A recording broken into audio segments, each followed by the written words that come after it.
It was the way she refused to hide her tiredness that caught him first. Not the weariness of someone defeated, but the weariness that came from having lived through too much to pretend anymore.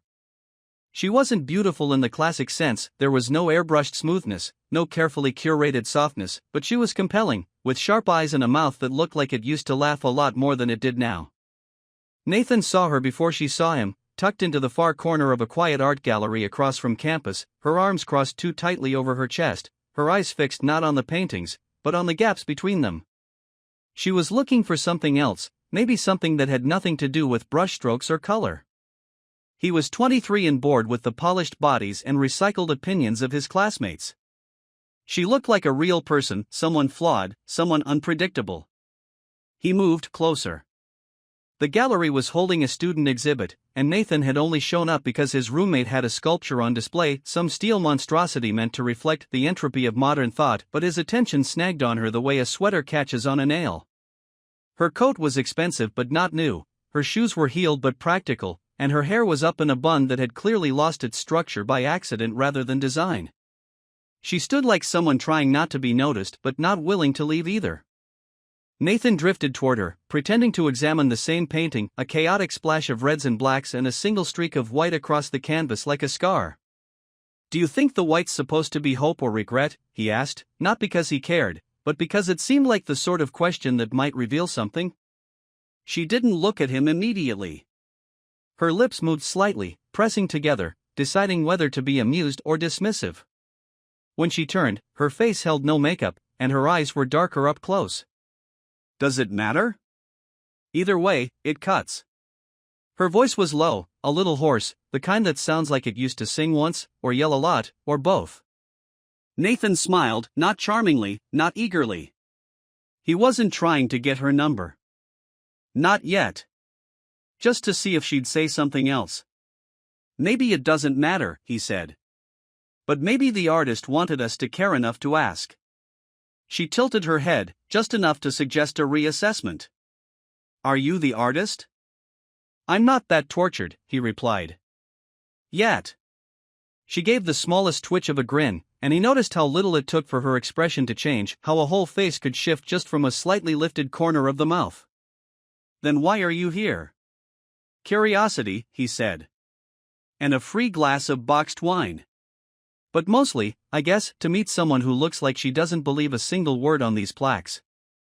That made her laugh, quiet and sudden, like she didn't expect it, like it escaped her chest instead of being called up. She turned away immediately after, covering her mouth with her hand like she was embarrassed by the sound. He didn't push her for more.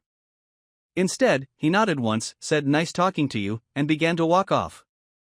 He didn't look back, not until he reached the doorway and heard her voice again, soft but deliberate. "I hated the white," she said. He turned. She was looking at the painting again. "Why?"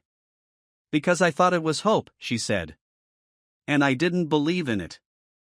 Nathan came back the next night, this time without an excuse. The gallery was closing, but he lingered at the painting. He didn't see her again for 3 days, not until he was walking past the faculty parking lot and saw her leaning against a Volvo, fiddling with her phone. She was wearing glasses and looked different in the daylight, almost severe. He was about to keep walking when she looked up and saw him. Recognition was mutual and reluctant. "You following me?" she asked dryly. "I could ask you the same thing," he answered. "Maybe we're just both drawn to bad art and worse coffee." "I teach here," she said, almost defensively. Then, after a pause, she added, "English department." "Figures," he said. That painting read like a short story trying too hard. This time, her laugh was full-bodied, and she didn't hide it. "Coffee?" he asked. "There's a place off campus that doesn't taste like regret." She didn't say yes. She said, "I have half an hour," which wasn't quite consent but wasn't a refusal either. Her name was Claire. Not Ms. Anything. Not Dr. Something. Just Claire.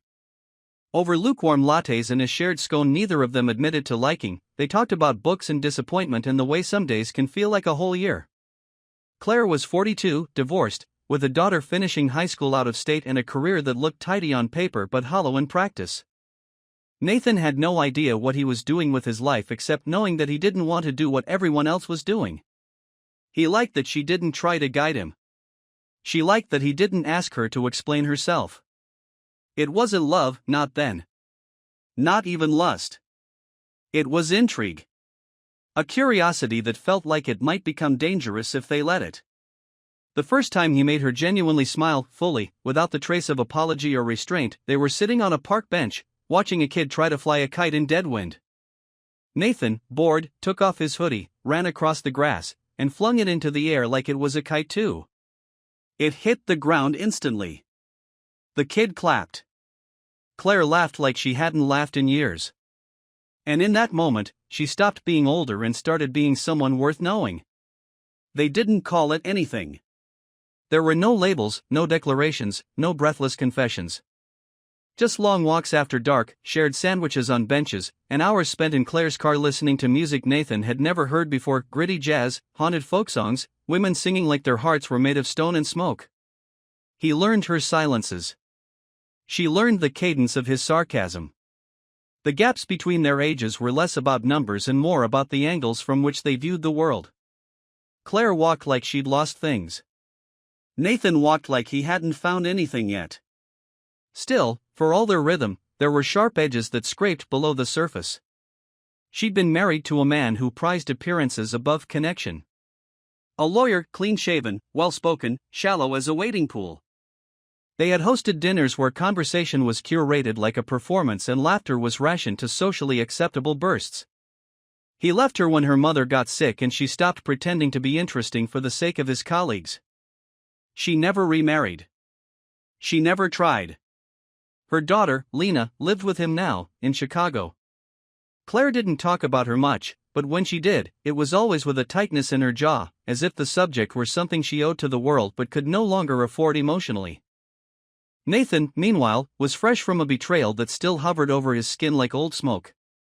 His last relationship, a girl from his writing seminar, ended in the ugliest way, a plagiarism accusation, anonymous, traced back to her out of jealousy, or pride, or both. His name was cleared, but the bruise remained. It made him mistrust softness. It made him crave authenticity with a hunger that surprised even him. Claire wasn't soft, but she was honest in a way that was almost brutal. They kept their meetings quiet. Nathan never told his friends. Claire never told her colleagues. At first, it felt like a game, an inside joke they shared. But as it deepened, the secrecy became a strain, a weight neither wanted to name. Campus was a maze of watching eyes and twitching mouths. Rumors fed on suggestion. It didn't take much for whispers to grow claws.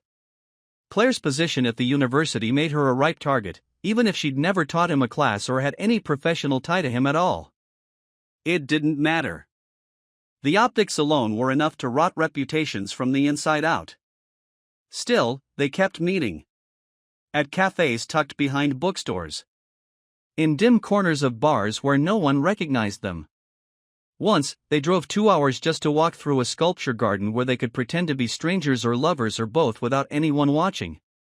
And then the letter arrived. It wasn't in handwriting. It wasn't even signed. But the message was unmistakable. Faculty members should be careful who they're seen with. Your conduct reflects on the entire department. Claire read it 3 times before handing it to Nathan, who sat in stunned silence for a full minute before speaking. "Someone's watching us," he said, voice flat. Claire nodded slowly, her eyes not on him but on the window, where dusk was creeping in like smoke through a cracked door. "They've been watching me longer than you've been alive," she muttered. "This just gives them something new to talk about." He wanted to say it didn't matter, that they could ignore it, that the world didn't deserve a say in what they were building, but he also knew the weight of scrutiny, especially in small cities where gossip traveled faster than truth. Nathan folded the letter once, cleanly, and slipped it into his jacket pocket. "Let them watch," he said. "They don't get to write our story." Claire looked at him then, truly looked, and he saw something shift in her eyes, an ache, maybe, or an old fear resurfacing. "You're young," she said. "And you think defiance is enough. But there's a cost, Nathan. And it's never paid in pride. It's paid in silence." In exile. He didn't answer her directly. Instead, he leaned forward across the cafe table and touched her wrist gently, deliberately, in full view of anyone who might be watching. And for a long moment, they sat there like that, unmoving, unafraid, unwilling to be shamed into disappearance.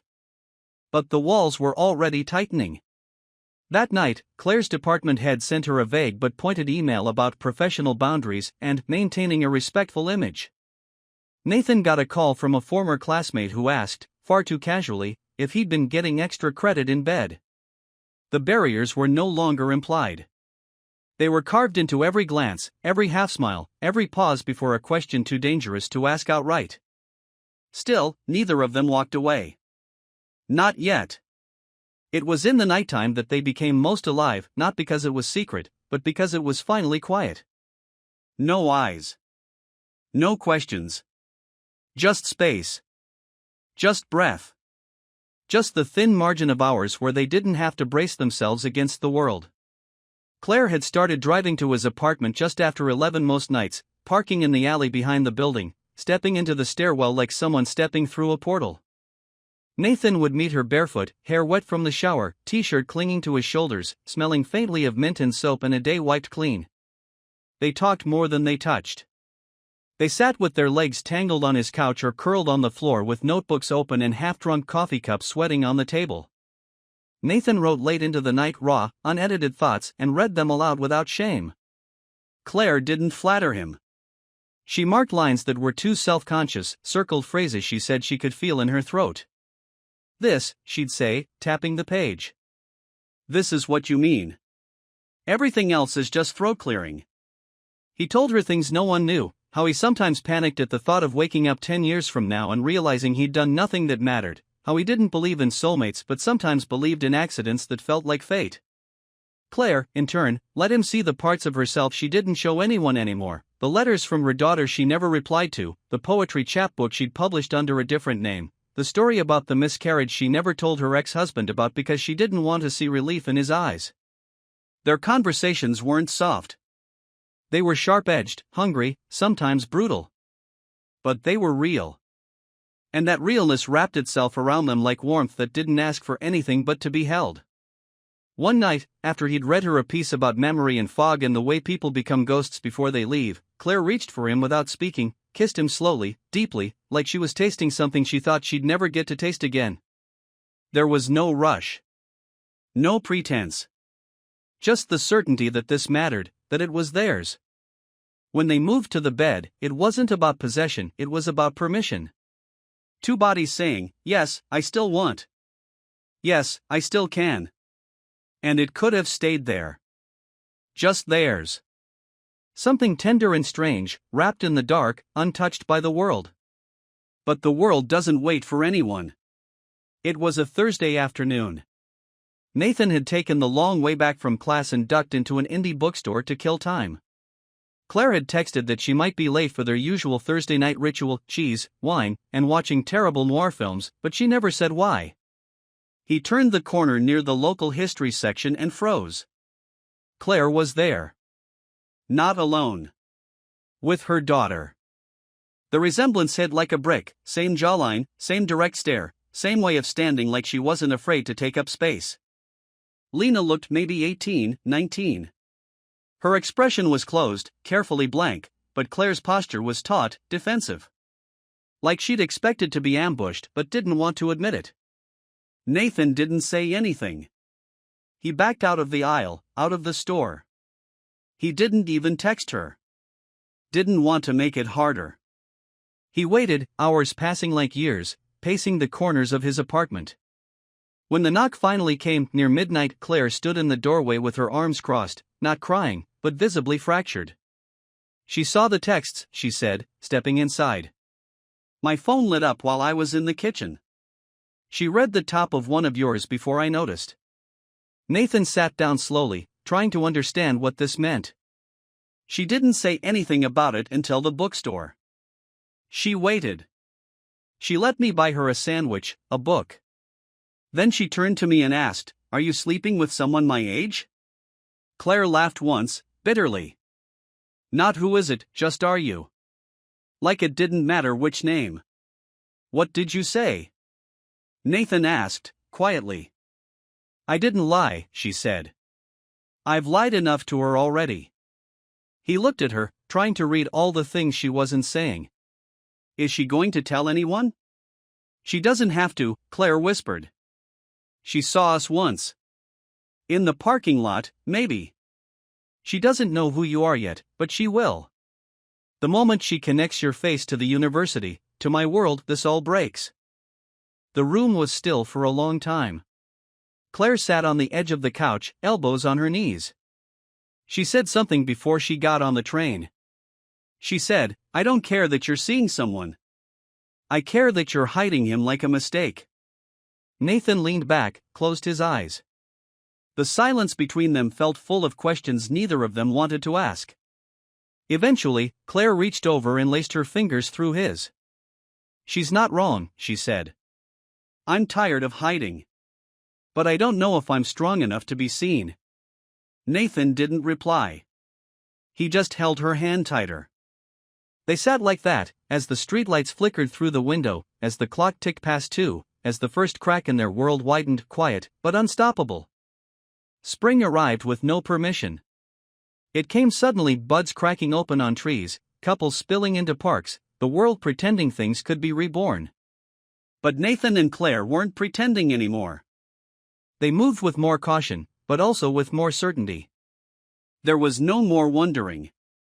No more pretending it was casual. Claire had stopped wearing her armor around him. Nathan had stopped hiding her in metaphor. What they had was sharp and undeniable and breakable, but real. They told no one still, but they no longer lied by omission. Claire didn't jump at shadows when she left his place. Nathan didn't change her name when talking about his weekend. They both knew the world would react, and not kindly. They just didn't care as much anymore. Or maybe they did, but it wasn't enough to stop.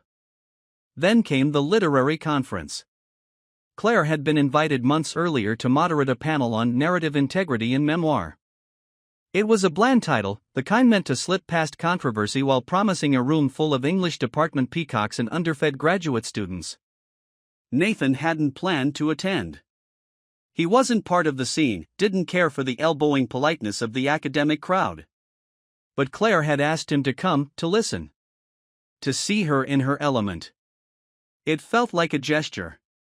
A risk. And Nathan had said yes because he knew what it meant. The venue was a restored hotel ballroom with bad lighting and elegant chairs that hurt your back if you sat too long. Claire stood in front of a room of 200 people, microphone in hand, her hair up, blazer crisp, every inch the professional. But Nathan could see the rest, the way she rubbed her thumb against her palm when she was nervous, the subtle lean she gave when she was trying to listen harder than speak. He loved that about her. That she listened like it mattered. He stayed at the back, a notebook in his lap, half pretending to take notes. The panel rolled on predictably. Someone quoted Didion. Someone else brought up the ethical complexities of autofiction. Claire moderated with grace, redirecting the grandstanding, amplifying the shy ones. She was good at this. Nathan saw how people admired her from a distance, how they watched her like a lighthouse. But they didn't know the full story. They didn't know the woman who sat on his floor at night eating cheese puffs in her socks, arguing about whether James Baldwin would loathe Twitter. The audience Q&A began. First few questions were dull. Then came the voice that changed the air in the room. Do you think there's ever a point where a relationship, especially a romantic one, disqualifies someone from being an objective narrator of their own story? The room shifted. Not obviously. But enough. Claire's body didn't move. But Nathan saw the breath catch in her throat. He knew that voice. Lena. Claire's daughter had slipped into the room without them noticing. She stood now in the aisle near the back, her expression unreadable. Claire stared at her for a fraction too long before answering. I think, she said slowly, clearly, that the only people who pretend to be objective are the ones most terrified of the truth. And I think loving someone, even when it's inconvenient or uncomfortable, doesn't disqualify you, it gives you something real to write from. Lena nodded once. Nothing in her face changed. She didn't smile. She didn't sit down. She simply turned and walked out. The room didn't notice. Or pretended not to. But the tension buzzed like electricity between the rows. Nathan waited near the exit. Claire came out 20 minutes later, no longer composed. The hallway was mostly empty, echoing. She planned that, Claire said, eyes distant, lips tight. Nathan didn't argue. She came here to force my hand, she said. To make it public. Make me say it in front of people who'll report it back to the department. Who'll tell the dean? Who'll write emails? Then maybe, Nathan said, stepping closer, it's time we stop pretending we owe anyone silence. Claire looked at him. Really looked. Are you ready to be a scandal, Nathan? He gave a hollow laugh. I'm already a scandal. I'm just waiting for the headline. She kissed him then, in the hallway, in full view of the two undergrads loitering by the water dispenser, and the assistant professor with the smug smile, and the anonymous eyes watching through half-open doors. There were no words exchanged. Just the quiet defiance of two people refusing to vanish. When they pulled apart, Claire whispered, "It's going to hit tomorrow." Nathan nodded. Then let it hit. But they both knew what was coming wouldn't just bruise. It would break something. Maybe everything. It didn't take a day. It took 3 hours.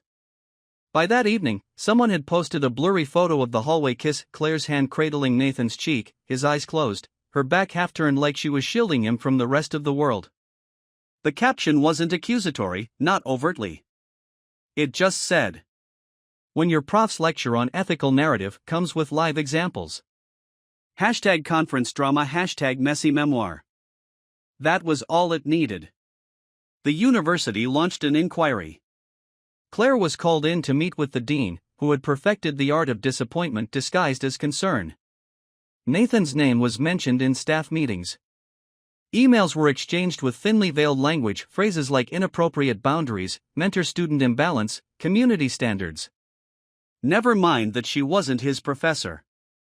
Never mind that he wasn't a student in her department. Context didn't matter once a narrative took root. Claire was suspended pending review. Nathan was called into the student affairs office for a non-disciplinary conversation that sounded and felt like a warning. He didn't flinch. He didn't apologize. He answered their questions, voice even, gaze steady. But afterward, he sat in the stairwell alone for an hour, listening to his own breathing like it was the only honest thing left. Lena didn't speak to her mother again. Claire reached out twice. A letter. A voicemail. Nothing in return. Not even a "don't call me." Silence, colder than rage. Claire didn't cry. But her movements grew slower. More deliberate. Like everything now required caution. Nathan wanted to fight. File appeals. Burn bridges if necessary. But Claire stopped him. "This isn't about winning," she said. "It's about knowing when the cost outweighs the cause." He hated that. Hated the practicality in her voice. Hated the years of exhaustion behind her eyes. But more than that, he hated knowing she was right. So they stepped back. No more public meetings. No more lectures. No more midnight visits. But not goodbye. Not yet. Their last meeting came 2 weeks later. A coffee shop on the edge of town, where no one knew either of them. Claire arrived in jeans and a sweater too big for her frame. Nathan was already waiting, fingers curled around a chipped mug. They sat in silence for 10 minutes before either spoke. Claire broke it. "I don't know what's left for me here." He didn't answer immediately. "Then, I could come with you." She smiled, not with her mouth, but with her eyes. "You shouldn't." "Why not?" "Because you haven't even started yet. Because following me would shrink your world, and you don't even realize it. I'd rather shrink it with you than expand it alone." She reached across the table and touched his hand. "You think that's romantic? It's not. It's surrender. He swallowed hard, throat tight. So this is it? Claire took a breath that felt final. This is where the story changes. That's not the same as ending. She stood up, Her bag over her shoulder. her coat unzipped. Nathan rose too. Do I get to call you? Yes. Will you answer? I don't know, she said honestly. But I'll want to. And then she leaned in and kissed him, not a farewell, not a beginning. Just a moment. A full, human moment between two people who changed each other in a way no one else would ever fully understand. He watched her walk out, the bell above the door ringing once. A clean sound. A sharp one. Nathan returned to school. Claire moved back to her hometown in Vermont. The university swept the whole mess under the rug by mid-semester. Another story replaced theirs. Another scandal, another drama. The world kept spinning. But sometimes, Nathan still wrote about her. Not directly. Not by name. Just the feeling of her. The weight of her silence. The bite of her honesty. The warmth of her hand across a table. And Claire, she kept his last letter in a drawer by her bed. Read it when the house was quiet. Let the memory of that season remind her that she was still capable of feeling awake, even after all the years that told her not to. Whether they ever saw each other again? That question remains. Some stories don't end. They echo.